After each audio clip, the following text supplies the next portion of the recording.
শবনৃত্যু পর্ব সংখ্যা ৪। লেখনীতে অনিদ্রিতা আঁখি। সকাল ৭টা পেরিয়ে ৮টার ঘরে ঢুকেছে। সেনরিভা গাড়ি থেকে নেমে গাড়ির ভাড়া মিটিয়ে দিল। দুয়াদুরুদ পড়তে পড়তে পা বাড়ালো। এক ডুপ্লেক্স বাড়ির সামনে এসে থামল সে। রাতের বৃষ্টিতে ভেজার কারণে পড়ে গিয়ে তার মাজায় প্রচণ্ড ব্যথা উঠেছিল।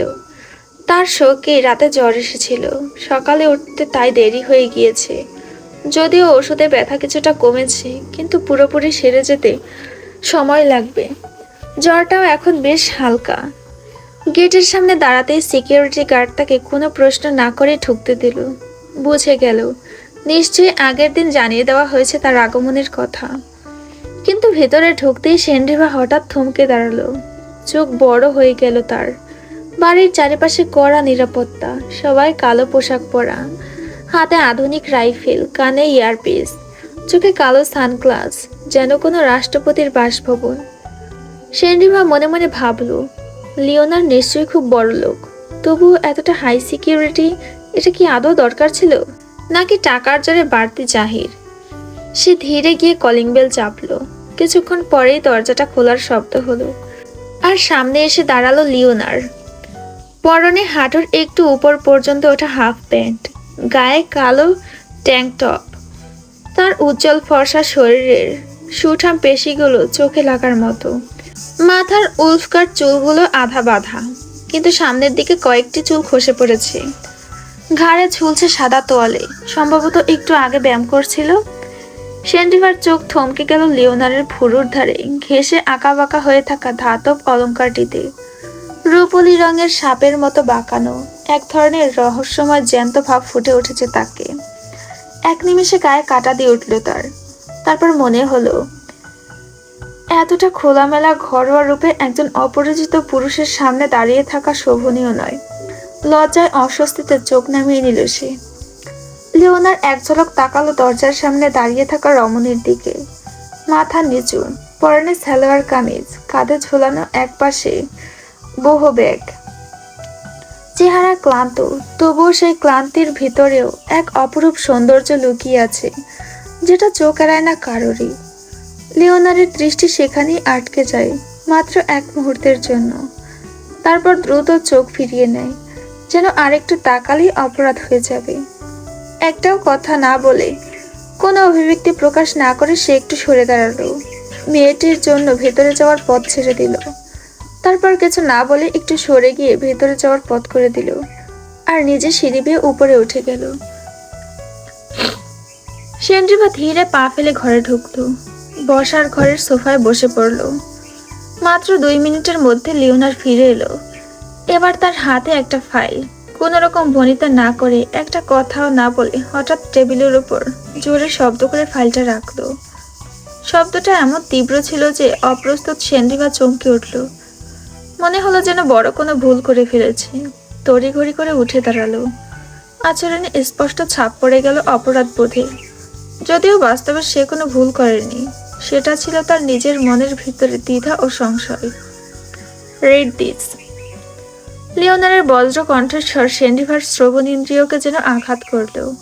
সে কেঁপে উঠল অজান্তে। একটু হকচকিয়ে চোখ বড় বড় করে তাকিয়ে জিজ্ঞেস করল, মানে? লিওনারের ভুরুজোড়া মুহূর্তের মধ্যে কুঞ্চিত হয়ে গেল। সে তীক্ষ্ণ দৃষ্টিতে সেনরিভার চোখে চোখ রাখল। ঠান্ডা কণ্ঠে বলল, ঢাকা বিশ্ববিদ্যালয়ে ইংরেজি সাবজেক্ট নিয়ে অনার্স ফার্স্ট ইয়ারে যখন পড়ছো, আশা করছি এটা পড়তে সমস্যা হবে না। বলেই সে ফাইলটা হাতে তুলে সেনরিভার দিকে বাড়িয়ে দিল। Agreement paper. তোমাকে আমার বাড়িতে হাউস হেল্প হিসেবে কাজ করতে হবে, কিন্তু সেটা নিয়ম মেনে, এই চুক্তির আওতায়। সেনরিভা ফাইলটা হাতে নিল, চুপচাপ বসে পড়ল। ফাইলটা খুলতেই তার চোখ আটকে গেল উপরে লেখায় ডোমেস্টিক ওয়ার্ক এগ্রিমেন্ট, আর তার ঠিক নিচে বড় বড় অক্ষরে লেখা কাজের ধরন: ঘর মোছা, ঝাড় দেওয়া, রান্নাঘরের কাজ করা, জামা কাপড় ধোয়া। কাজের সময় সকাল 7টা থেকে রাত 8টা পর্যন্ত, 2 ঘন্টা বিশ্রাম। মাসিক বেতন 80,000 টাকা। খাবার আলাদা। ছুটি মাসে 2 দিন। চুক্তির মেয়াদ 6 মাস, বাধ্যতামূলক। বহির্বিশ্বে যোগাযোগ মালিকের অনুমতি ছাড়া কর্মস্থল ত্যাগ করা যাবে না। সেনরিভার গলা শুকিয়ে এলো, হাত কাঁপছে। বেতনের অ্যামাউন্ট দেখে তার চোখ জোড়া কোটর থেকে বের হয়ে আসার উপক্রম। বুঝতে পারলো বড়লোক মানুষের বড় বড় ব্যাপার স্যাপার। তারপর সে এক পৃষ্ঠা করে পড়তে চলছে, কিন্তু মনে হচ্ছে যেন তার জীবনটা এক একটা কাগজের পাতায় আটকে যাচ্ছে। হঠাৎ লিওনার বলে উঠল, কিন্তু একবার সই করলে নিয়ম মেনে চলতে হবে, আর তখন পেছনে আসা যাবে না। সেনজিমা ফাইলটা বন্ধ করলো, কিছুক্ষণ চুপচাপ বসে থাকলো। তার চোখে এক ধরনের স্থিরতা, ঠোঁটে চাপা আত্মবিশ্বাস। অবশেষে শান্ত স্বরে বলল, আপনি যদি একজন নিয়োগকর্তা হিসেবে শর্ত দেন, তাহলে একজন কর্মী হিসেবে আমার কিছু শর্ত থাকা উচিত। চুক্তি একতরফা হলে সেটা চুক্তি নয়, সেটা শোষণ। লিওনার শান্ত দৃষ্টিতে তাকিয়ে রইল তার দিকে। তোমার কি চাওয়া, শোনাই যাক। সেনজিমা একটা খাতা কলম চাইল। লিওনার চুপচাপ এগিয়ে দিল। সেনজিমা সাদা কাগজে লেখা শুরু করলো, মিউচুয়াল ওয়ার্ক এগ্রিমেন্ট। নাম সেনজিমা বিনতে জাবির। চাকরির ধরন আবাসিক গৃহপরিচিকা। চুক্তির শর্তাবলী, সম্মানজনক আচরণ। নিয়োগকর্তার পক্ষ থেকে কোনো প্রকার অবমাননা, ভাষার চিৎকার, অপমান বা শারীরিক হুমকি গ্রহণযোগ্য হবে না। নির্দিষ্ট কাজের পরিধি, আমি কেবল ঘর মোছা, ঝাড় দেওয়া, রান্নাঘর কাজ আর জামাকাপড় ধোয়া ও সাধারণ পরিষ্কার পরিচ্ছন্নতার দায়িত্ব নেব। অতিথি আপ্যায়ন বা পার্টি পরিষেবার জন্য আমাকে বাধ্য করা যাবে না। ব্যক্তিগত সময় ও বিশ্রাম, প্রতিদিন রাত 8টার পর আমার ব্যক্তিগত সময় হিসেবে গণ্য হবে। এই সময় কেউ আমাকে বিরক্ত করবে না। মাসে অন্তত 2 দিন ছুটির দিন। ছুটির দিনে আমি চাইলে বাহিরে থাকতে পারবো, কোনো বাধা দেওয়া যাবে না। নিজস্ব ফোন ব্যবহার ও যোগাযোগ স্বাধীনতা, আমার মোবাইল ফোন ব্যবহার করতে পারবো এবং পরিবারের সাথে যোগাযোগ করতে পারবো। চুক্তি বাতিলের অধিকার, যদি চুক্তির কোনো শর্ত লঙ্ঘন হয়, আমি পূর্বের নোটিশ দিয়ে চাকরি ছেড়ে দিতে পারবো, কোনো জোর জবরদস্তি চলবে না। সিগনেচার সেনজিমা বিনতে জাবির, 3/7/2025। কাগজটা লিখেই সে চুপচাপ লিওনারের সামনে রাখলো।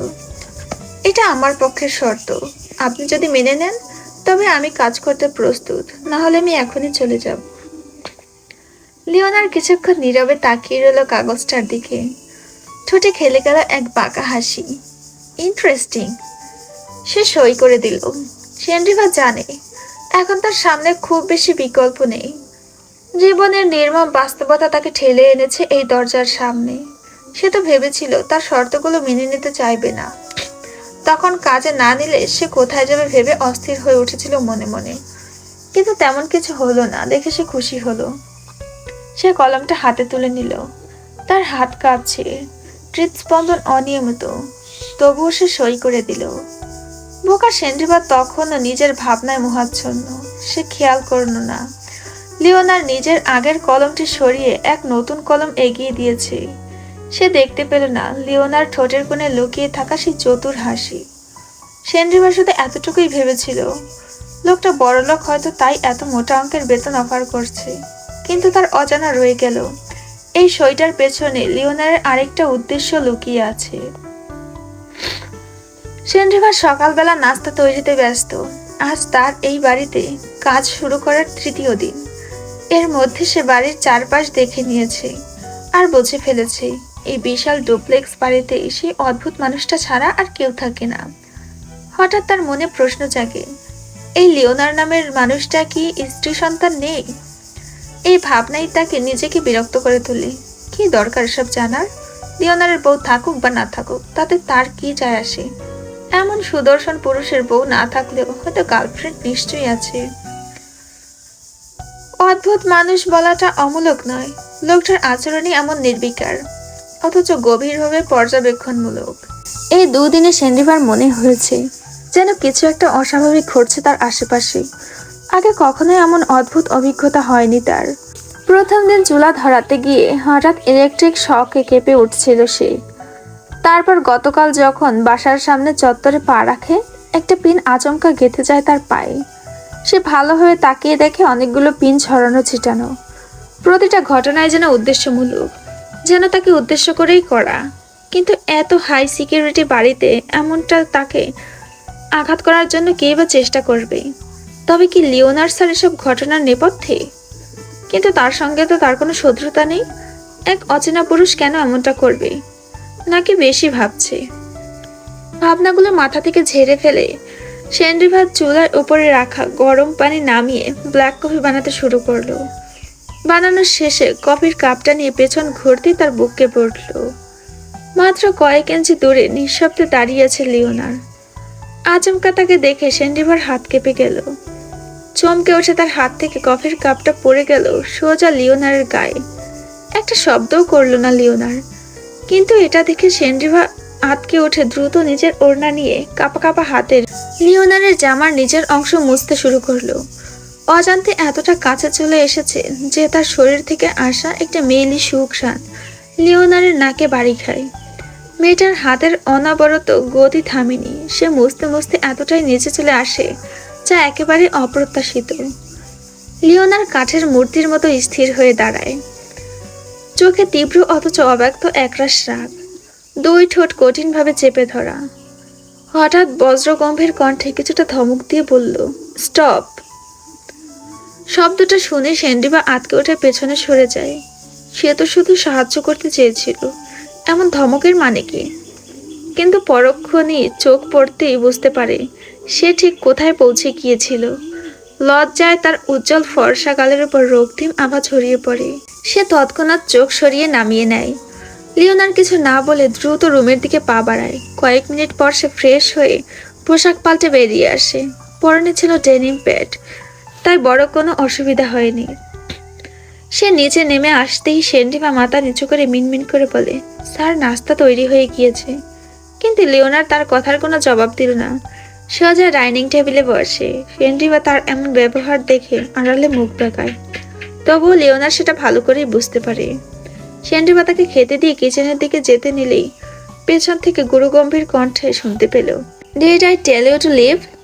সেনরিভার সাথে সাথে দাঁড়িয়ে পড়ে আর ঋণাত্মকভাবে মাথা নেড়ে না বোঝায়।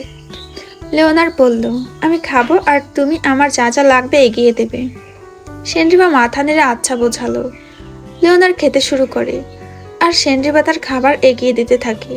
লিওনার এত ধীরে খাচ্ছে যে সেনরিভার মনে হলো আজকের দিনটাই চলে যাবে, তাও এর খাওয়া শেষ হবে না। Do you have someone, boyfriend, husband? হঠাৎ লিওনারের এমন প্রশ্নে সেনরিভা থমকে গেল। তবুও সে নিজেকে স্বাভাবিক রেখে বলল, এটা আমার পার্সোনাল বিষয়। লিওনার খাওয়া শেষ করে টিস্যু দিয়ে মুখ মুছে উঠে দাঁড়িয়ে বলল, এটা বললে মহাভারত ক্ষতি হয়ে যাবে না? না হলেও তোমার চাকরি ঠিকই যাবে বেয়াদবি করার জন্য। চাকরি চলে যাওয়ার কথা শুনে সেনরিভার মুখটা চুপসে এলো। না না, এখন চাকরি চলে গেলে তার মায়ের ডক্টর দেখাবে কিভাবে? আবার বাসা ভাড়া, খাবার জন্য বাজার করা, এত বেশি টাকা তো দূর, এর থেকে 4 গুণ কম বেতনে চাকরি পাবে কিনা তাও সন্দেহ। আর লিওনার স্যার তাকে যা জিজ্ঞেস করেছে তা বললে এমন ক্ষতি কি? আমি সিঙ্গেল, নিচু স্বরে বলল সেনরিভা। কিন্তু তার এমন উত্তরে লিওনারের ভুরুজোড়া কুঞ্চিত হয়ে গেল। তীক্ষ্ণ দৃষ্টিতে তাকানো মেয়েটার দিকে এমনভাবে তাকাতে দেখে সেনরিভার অস্বস্তি হতে লাগলো। মনে হচ্ছে যেন সে মিথ্যে কিছু বলেছে, তাই এমনভাবে তাকাচ্ছে। আসলেই সে মিথ্যে বলেছে, কিন্তু এটা তো মাত্র কয়েকজনের জানার বিষয়।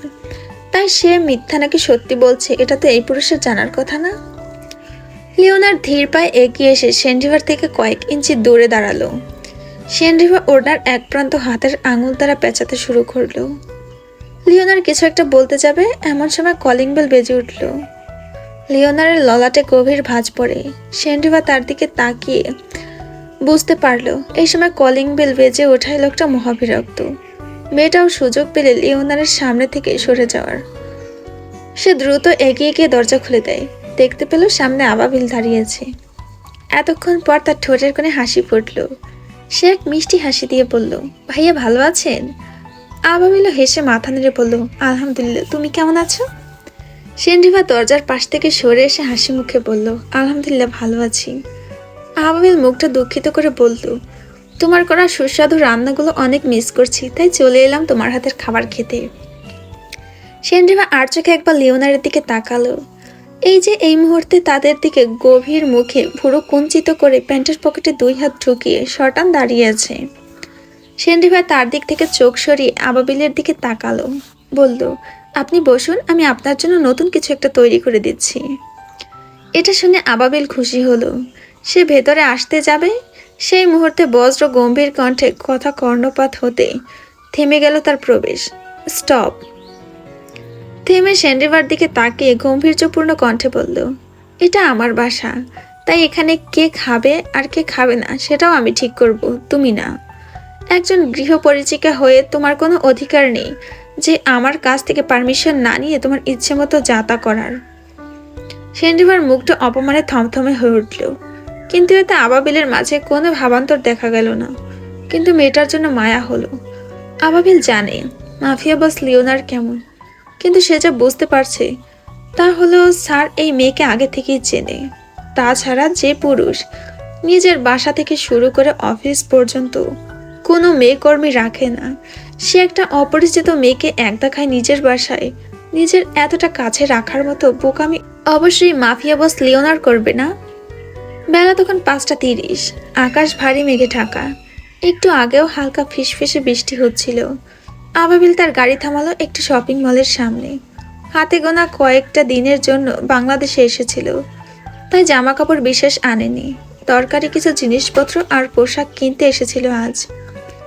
গাড়ি থেকে নামার সময় সে খেয়াল করেনি তার জুতোর ফিতে একটা পায়ে খুলে গিয়েছে। শপিং মলের ভেতরে ঢুকবে তখনই শপিং মলের ভেতর থেকে তাড়াহুড়া করে বের হয়ে এলো এক মেয়ে। চোখের পলকেই ঘটে গেল দুর্ঘটনা। আবাবিলের পায়ে আটকে গেল ফিতা, আর সে ধপ করে গিয়ে পড়ল সরাসরি সেই মেয়েটার উপর। ধূপ করে দুজন পড়ে গেল মাটিতে। মেয়েটা মাটিতে পড়ে যেতেই এক চোটে ব্যথা পেয়ে কুঁচকে উঠল মুখ, আর কষে গালি দিয়ে বলল, আহ, কোন হারামজাদা রে, আমার মাজাটা একেবারে ভেঙে গেল। আবাবিল নিজেও ব্যথা পেয়েছে, হাতের গোড়ায় মোচড় লেগেছে, কিন্তু তার চেয়েও বেশি বিরক্ত লাগছে মেয়েটার উচ্চ কণ্ঠস্বরে বকানিতে। সে কষ্টে দাঁড়িয়ে পড়ল গা ঝাড়তে ঝাড়তে। মেয়েটা কোমরে হাত চেপে ধীরে ধীরে উঠে দাঁড়ালো। তারপর এক রাশে রাগ নিয়ে চেয়ে বলল, ম্যানার্সলেস লোক কোথাকার, নিজে ফেলে দিয়ে দাঁড়াতে সাহায্য করা তো দূরের কথা, উল্টে দাঁড়িয়ে আছে পাহাড়ের মতো। আবাবিল এক মুহূর্তের জন্য তাকিয়ে রইল মেয়েটার দিকে। তারপর তার মুখ এমন উল্টাপাল্টা কথা শুনে বিরক্ত হয়ে ঠান্ডা গলায় বলল, এই আবাবিল শাহরিয়াকে চেনো না মেয়ে? আমার পরিচয় জানলে এসব বলার আগে ভয়ে মুতে ফেলতে। তার এমন কথা শুনে সামনে দাঁড়িয়ে থাকা হলুদ আভা ফর্সা মেয়েটার মুখ রাগে তেতে উঠল। দাঁতে দাঁত চেপে হিসিয়ে বলল, কোনো আবাল টাবালকে চেনার প্রয়োজন এই জাজিরা মেহেনুবার নেই। আবাবিল তার নামের এই অপমান সইতে না পেরে রেগে গেল। চোখ কুচকে তাকালো 5 ফুট উচ্চতার চিকন চাকান মেয়েটার দিকে। কড়া গলায় বলল, 1.5 ফুট জিরা কোথাকার। জাজিরা জীবনে এই প্রথমবার কোনো ছেলে তাকে এইভাবে অপমান করলো। রাগে ক্ষোভে সে প্রায় কাঁদতে লাগলো। ঠিক তখনই আবাবিলের দিকে তেড়ে যেতে চাইল, কিন্তু পাশে জড়ো হওয়া কিছু মানুষ তাকে ঠেকিয়ে দিল। জাজিরা তখন এক হাতের তর্জনী আঙুল তুলে ছুঁড়ে দিয়ে বলল বাক্যগুলো, শালা আবাল, তোর বউ 1.5 ফুট হবে, তোর শাশুড়ি 1.5 ফুট, তোর 14 গোষ্ঠীর সব 1.5 ফুট জিরা।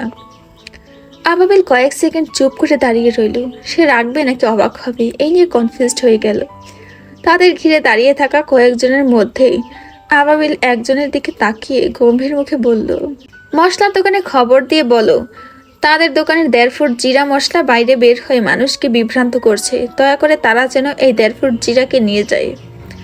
বলেই সে আর এক সেকেন্ডও দাঁড়ালো না, শপিং মলে ঢুকে পড়ল। জাজিরা তাকে কিছু বলবে এর মধ্যেই তার ফোনটা বেজে উঠল। ফোন হাতে নিয়ে দেখতে পেল বাসা থেকে কল দিচ্ছে। তাই আর দেরি না করেই সে শপিং ব্যাগগুলো গুছিয়ে নিয়ে একবার ঘুরে আবাবিলের যাওয়ার রাস্তার দিকে তাকালো। তারপর ঘুরে মনে মনে ভয়ানক কিছু গালি দিতে দিতে একটা রিকশায় উঠে বাসার দিকে রওনা দিল।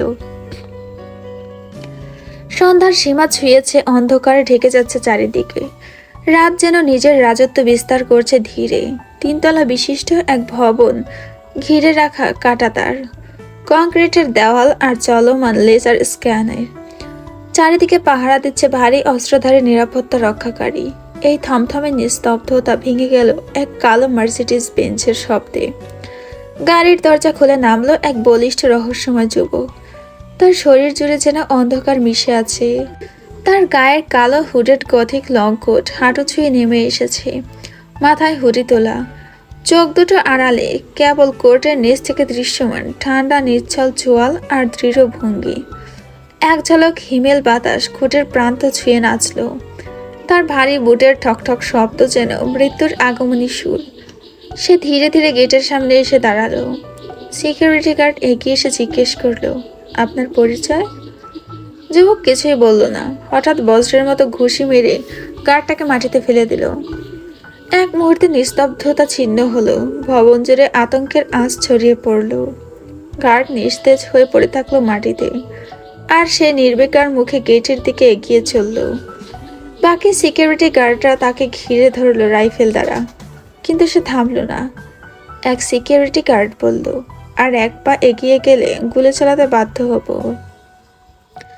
তবুও সেই ব্যক্তির মাঝে কোনো ভাবান্তর দেখা গেল না। হঠাৎ ঘুরে দাঁড়িয়ে এসে ঝড়ের গতিতে কোটের ভেতরে হাত ঢুকিয়ে এক ঝটকায় বের করলো একটা রিভলভার। পরক্ষণে ঠাস করে গুলি চালালো সেই নিরাপত্তা রক্ষাকারীর পায়ে। ব্যথা কোকিয়ে গার্ডটি মাটিতে লুটিয়ে পড়ল। অন্যান্য নিরাপত্তা কর্মীরা ততক্ষণে অস্ত্র তাক করে গুলি চালাতে যাচ্ছিল। ঠিক সেই মুহূর্তে পেছন থেকে ভেসে এলো বজ্রগম্ভীর এক কণ্ঠস্বর, স্টপ।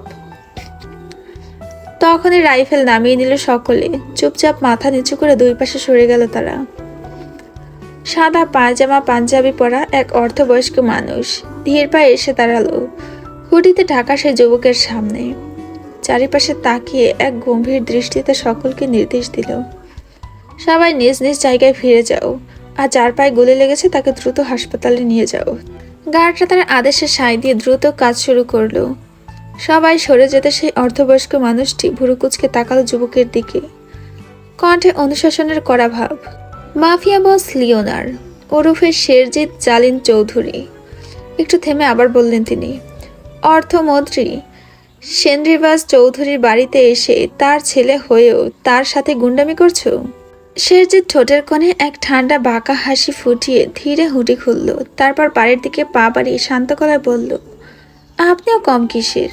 সেনরিবাস চৌধুরী তার পেছন পেছন যেতে যেতে প্রশ্ন করে, এখানে কি করতে এসেছো, আর তাদেরকে কি খুঁজে পেয়েছো? শেরজিৎ বাসার মধ্যে প্রবেশ করতে করতে গম্ভীর মুখে বলল, উপর থেকে টপকে পড়েছে। ছেলের এমন হেয়ালি কথা পছন্দ হলো না সেনরিবাস চৌধুরীর। তিনি থমথমে মুখে বললেন, যা জানতে চাইছি তার সোজা উত্তর দাও। উত্তর দিয়েছি, এখন আপনি বুঝতে না পারলে আপনার ব্যর্থতা। উপর থেকে টপকে কোনো মানুষ আদৌ কি পড়ে? আপনার বৌমা পড়ে। সেনরিবাস চৌধুরী এক দীর্ঘ হতাশার শ্বাস ফেললেন। এত বছরের অভিজ্ঞতা, রাজনীতির চতুরি আর কঠিন হিসাব নিকাশে যিনি সবাইকে হারিয়েছেন, সেই বুদ্ধিমান মানুষটি নিজের ছেলের কাছে বারবার হেরে যায়। কখনো ঠিক বুঝে উঠতে পারে না ছেলেটার মাথায় কি চলছে। যেন তার নিজের রক্তের সম্পর্কেও সে অচেনা, আর বুদ্ধির খেলায় বাবার থেকেও শতগুণ বেশি শেয়ানা। মনে হয় তার নিজের বুদ্ধিকেও ছাপিয়ে গিয়েছে ছেলেটা। সে যেমন অনেক গভীর আর অনেক জটিল। তার মানে খুঁজে পেয়েছো, এখন তাদের সাথে কি করতে চাইছো? শেরজিৎ ডাইনিং রুমের সোফায় বসে গভীর এক শ্বাস ফেলে বলল, শুধু এতটুকু জানি তাকে এখনই শেষ করব না। সেনরিবাস চৌধুরী বসলেন ছেলের সামনে আর সার্ভেন্টদের বললেন নাস্তা দিতে। বলে ছেলের দিকে তাকায়, তুমি হেয়ালি করছো আমার সঙ্গে? শেরজিৎ তার বাবার দিকে তাকিয়ে ভুরুজোড়া কুঞ্চিত করে গম্ভীর মুখে বলল, আপনি কি আমার শালা যে আপনার সাথে হেয়ালি করব? মাফিয়ার সাথে একটা বেলাজও হয়েছ। শেরজিৎ তার কথায় পাত্তা দিল না। বাসা চারিপাশে নজর বুলিয়ে বলল, আপনার বাসা আজ এত ফাঁকা কেন? তারা সবাই একটা অনুষ্ঠানের দাওয়াতে গিয়েছে। ও আচ্ছা, আজ তাহলে আসি। আপনার বৌমা আবার আমার জন্য খাবার নিয়ে অপেক্ষা করছে। ছেলের মুখে এমন কথা শুনে সেনরিবাস চৌধুরী বিস্ময় কিংকর্তব্য বিমূঢ় হয়ে গেলেন। যেন শেরজিৎ এখানে কোনো কথা না, একটা বোমা বিস্ফোরণ করেছে। তিনি অবাক কণ্ঠে জিজ্ঞেস করলেন, তুমি কি ওই মেয়ের সঙ্গে সংসার পেতেছ নাকি? শেরজিৎ বাঁকা হেসে বলল, আপনার কি মনে হয় আমি তার সঙ্গে সংসার পাতবো বা পাততে পারি? সেনরিবাস চৌধুরী ঋণাত্মকভাবে মাথা নেড়ে বোঝান। তারপর শেরজিৎ বাসা থেকে বের হয়ে যাবে এমন সময় তিনি মিনমিন করে বলেন, আমি একটু প্রতিভার সঙ্গে দেখা করতে চাই। শেরজিৎ চোয়াল শক্ত করে দাঁড়িয়ে পড়ল। তার চোখে একরাশ শান্ত অথচ হিংস্র দৃষ্টি। বাবার দিকে স্থিরভাবে তাকিয়ে গম্ভীর কণ্ঠে বলল, বেশি বাড়াবাড়ি করলে মেয়ের আগে মাকে মারবো। কোনো উষ্মা বা চিৎকার নয়, বরং ভয়ঙ্কর জাগানো এক ঠান্ডা শীতলতা তার কণ্ঠে। কথাটা ছুড়ে দিয়ে সে নির্দ্বিধায় সদর দরজার দিকে পা বাড়ালো। ভারী বুটের শব্দ যেন পুরো বাড়ির বুক কাঁপিয়ে দিল। সে বের হয়ে যাওয়ার ঠিক মুহূর্তেই পেছন থেকে সেনরিবাস চৌধুরীর কণ্ঠ ভেসে এলো। এসব পথ থেকে সরে এসো শেরজিৎ। যাকে ঘিরে তুমি এত কিছু করেছো, সে কি কখনো চেয়েছিল তার ছেলে বড় হয়ে এক খুনি হোক, মাফিয়া হোক, তার হাতে শত শত মানুষের জীবন চলে যাক? কিন্তু শেরজিৎ আর পেছন ফিরে তাকালো না, কোনো উত্তরও দিল না। গাড়ির দরজা ধাক্কা মেরে বন্ধ করে সে হাওয়ার বেগে বের হয়ে গেল প্রাসাদ সম সেই বাড়ির চৌহদ্দি থেকে।